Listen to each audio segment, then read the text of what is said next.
타타타타타타타 짠!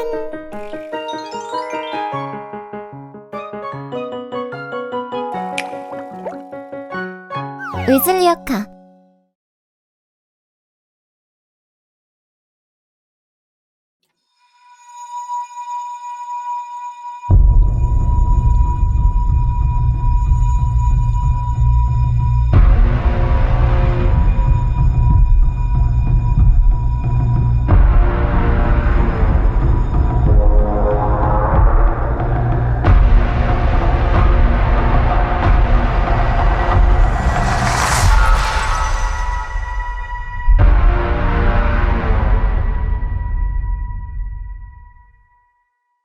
본 콘텐츠는 실화를 표방하고 있지만 실제로는 사실 확인이 어려운 이야기들을 다루고 있습니다. 괴담의 소재는 오로지 재미를 위한 것일 뿐 현실과는 아무런 관계가 없음을 미리 알려드립니다.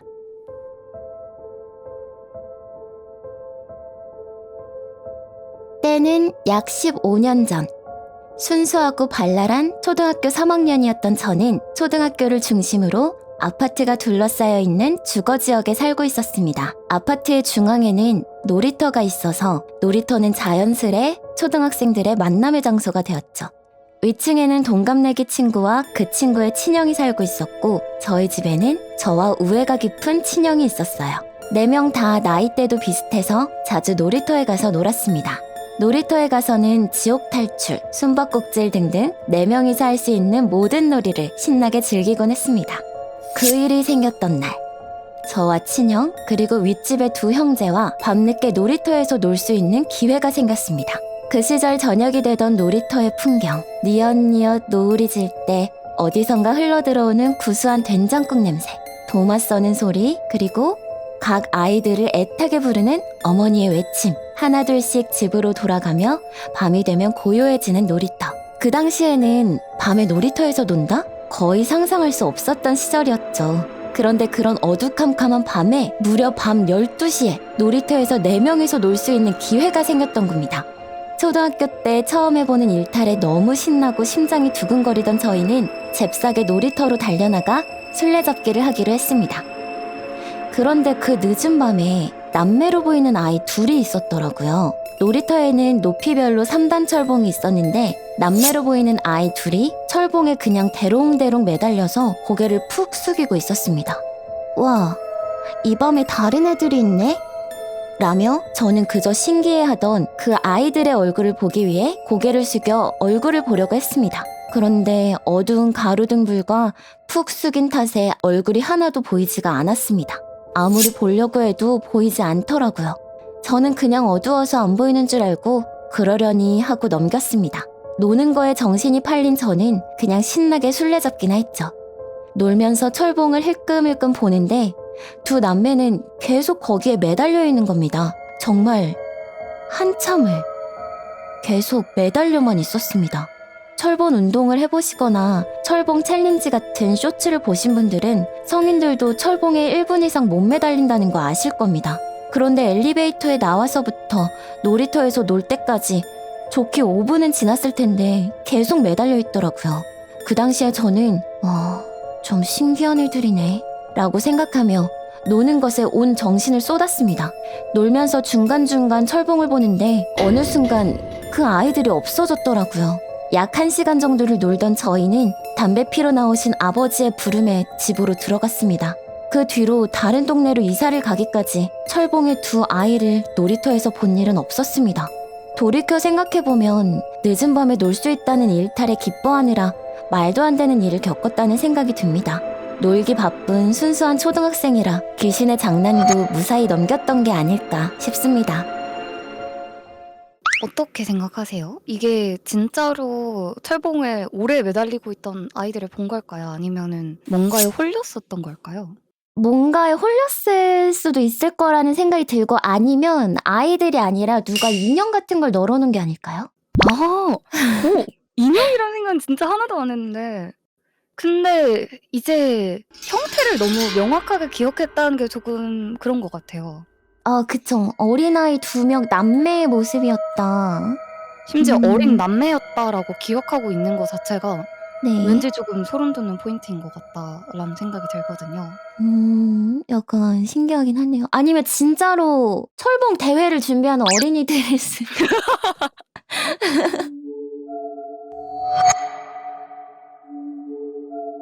제 여자친구는 서울 쪽에서 거주 중이었고 저는 부산에서 거주 중인 장거리 커플입니다.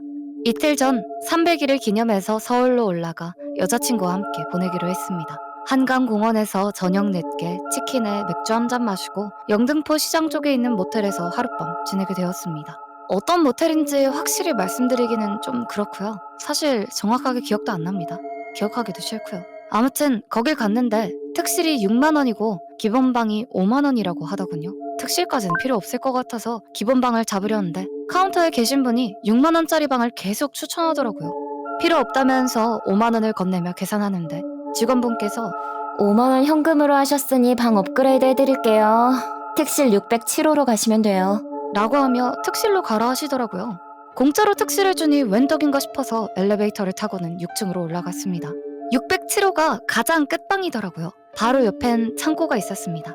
샤워를 마친 뒤 모텔에 있는 PC로 영화를 보는데 그 영화가 인시디어스였습니다. 모텔에서 제공하는 영화 중 가장 편점이 높아서 선택했던 것 같아요. 영화를 보고 있는데 여자친구가 피곤한지 벌써 잠이 들었더라고요. 제가 담배를 계속 끊었다가 다시 피우게 됐는데 여자친구에게는 비밀이었던지라 여자친구가 잠든 틈에 한 대 몰래 태우고 오기 위해서 1층으로 내려가 담배를 피우고 왔습니다. 그리곤 다시 방으로 갔는데 소름이 돋았던 게 그냥 집이 나오던 화면에 정지를 시켜놨는데 귀신이 나오는 장면이 렉 걸린 거 마냥 반복되고 있더라고요. 그리고 문을 여는 동시에 걸어놨던 옷이 털썩 하고 떨어지더라고요. 창문도 닫혀 있었고 에어컨만 켜놨는데 말이죠. 그리고 반복되는 공포 영화의 장면이 무서워서 컴퓨터를 끄는데 생각해보니까 스피커는 켜져 있는데 소리는 안 나오고 영상만 반복되는 게 굉장히 소름 돋았습니다.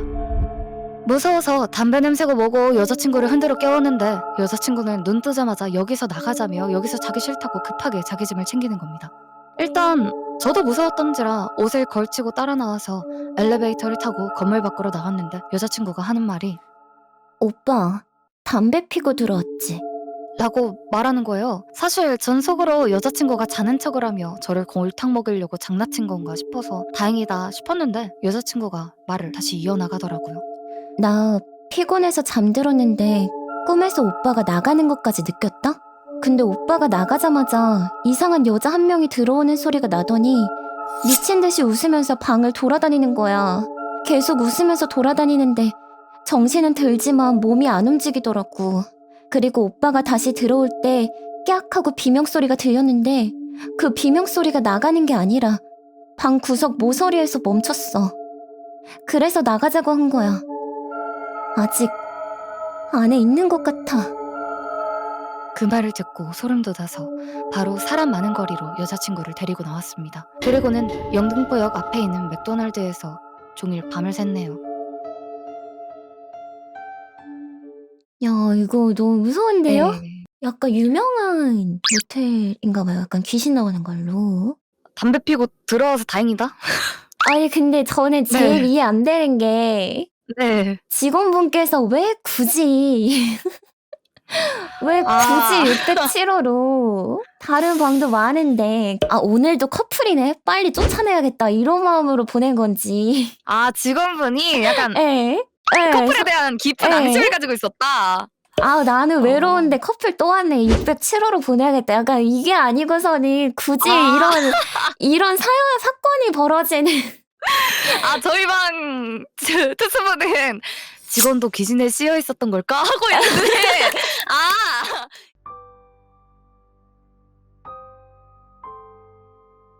3년 전이었나? 공이 끝나고 항상 운동하고 나면 피곤해서 짧게 4시간 정도 자고 새벽에 자주 밖에 나가곤 했습니다. 집에서 한 10분 거리에는 묘지가 5개 정도 있는 절이 있었는데 항상 그 절을 지나 산책하고는 했어요. 그날도 그렇게 평소처럼 산책을 하고 있었습니다. 원래는 아무나 들어오면 안 되는 곳이고 사람도 없는 시간이었는데 갑자기 절에서 누가 도와달라는 소리가 들리는 거예요. 그래서 급히 들어가 보니 어르신 한 분이 쓰러져 계셨습니다. 발에는 바위가 깔려있는 채로요. 바로 바위를 들어서 빠져나오실 수 있게 도와드리고 119에 신고를 한 뒤 나가려고 하는데 절 옆에 어르신이 지내는 집이 있다고 데려다 달라고 부탁하시는 겁니다. 다치셨고 하니까 어르신 도와드리자 하는 마음으로 도와드렸습니다. 어르신께서 고맙다고 부적 하나 주시면서 이 절 근처에 자주 다니는 것 같던데 조심하라고 하시더라고요. 제가 이곳을 올 때는 절이 열리는 시간도 사람이 있는 시간도 아닌데 어떻게 아시는 건가 하고 조금 놀랐는데요. 왠지 찝찝해서 받지 않으려고 했습니다. 그런데 뭔가 안 받으면 안 될 것 같은 느낌이 들어서 그냥 감사합니다 하고 받아서 나가려고 하는데 밖에서 불빛이 보이면서 소리가 들리더라고요. 처음에는 119가 온 건가 보다 했어요. 그런데 불빛이 빨간색이더라고요. 이 근처 절에는 빨간색 불빛이 나올 만한 게 전혀 없었고 사람이라고는 저랑 어르신뿐이라서 뭔가 싶었죠. 그래서 그 빨간 불빛에게 다가가니까 아무것도 없는 겁니다. 분명 소리가 들려서 왔던 건데 아무것도 없으니까 이상해서 어르신한테 혹시 여기 누가 더 살고 있냐고 여쭤보니까 이 절에는 어르신 말고는 아무도 안 산다고 하시는 거예요. 그런데 뭔가 소리가 들렸다고 말씀드리니까 어르신이 저한테 아무런 소리도 자기는 못 들었다고 하셔서 그러면 저기 빨간 불빛도 안 보이시냐고 여쭤보니까 안 보인다고 하시더라고요. 혹시 나이가 드셔서 그러신 게 아닐까 하고 확인할 겸 카메라로 찍어봤는데 카메라에도 아무런 불빛도 안 보이는 겁니다. 설마 내가 지금 본 게 귀신인 걸까? 하는 생각이 머리를 가득 채우기 시작했습니다. 일단은 그냥 피곤해서 헛것을 본 거라고 스스로를 위안시킨 뒤 어르신께 119를 불렀으니 금방 올 거라고 말씀드리고 빠르게 집으로 도망쳐 왔습니다. 다음 날에 쉬는 날이어서 혹시나 어르신이 잘 들어가셨을까 싶어 절에 다시 가서 스님 한 분에게 어제 있던 일을 말씀드렸어요. 그런데 스님께서는 이 절에는 본인 말고 사는 사람이 없다고 말씀해 주시는 거예요. 하지만 분명 어제 제가 구해드린 사람이 있었다고 하니까 스님이 얘기하시는 게 절 뒤쪽으로 가다 보면 하나밖에 없는 큰 묘지가 있는데 그 묘지의 주인이신 스님이 바위에 깔려서 발목 하나를 잃어버리신 분이라고 알려주시더라고요. 그 얘기를 듣고 나서 혹시 몰라 절 뒤쪽에 있는 산으로 가보니 큰 묘지 위에 제가 새벽에 스님을 도운 대가로 받았던 부적과 똑같은 게 있었어요. 화들짝 놀라 잠바에 넣었던 부적을 찾으려고 보니까 부적은 이미 흔적도 없이 사라진 채였습니다. 혹시나 늦은 밤이나 새벽에 절이나 묘지 근처에는 안 가시는 걸 추천드립니다. 사실 제가 이 사연은 실제로 익명의 시청자분께서 제보해주신 사연인데 네. 중간 부분에서 뭔가 이야기가 꼬이더라고요. 지금은 이제 라디오 사연이다 보니까 읽을 수 있게 정리를 해둔 건데 거의 뭐 진짜 약간 귀신 씌이신 거 마냥 어르신을 봤다, 갑자기 스님을 봤다, 부적이 보였다, 불빛이 보였다 이게 엄청 반복돼서 나왔거든요. 그 자체가 너무 무서운데요? 처음에 약간 좀 장난 사연인가? 라는 생각을 에이. 하다가 마지막에 문장이 정돈이 안 되던 게 딱 저 한마디는 제일 정돈이 잘 돼 있더라고요. 혹시나 늦은 밤이나 새벽에 절이나 묘지 근처에는 가지 마세요. 라는 내용 제외하고 나머지가 진짜로 귀신을 본 게 아닐까 싶을 정도로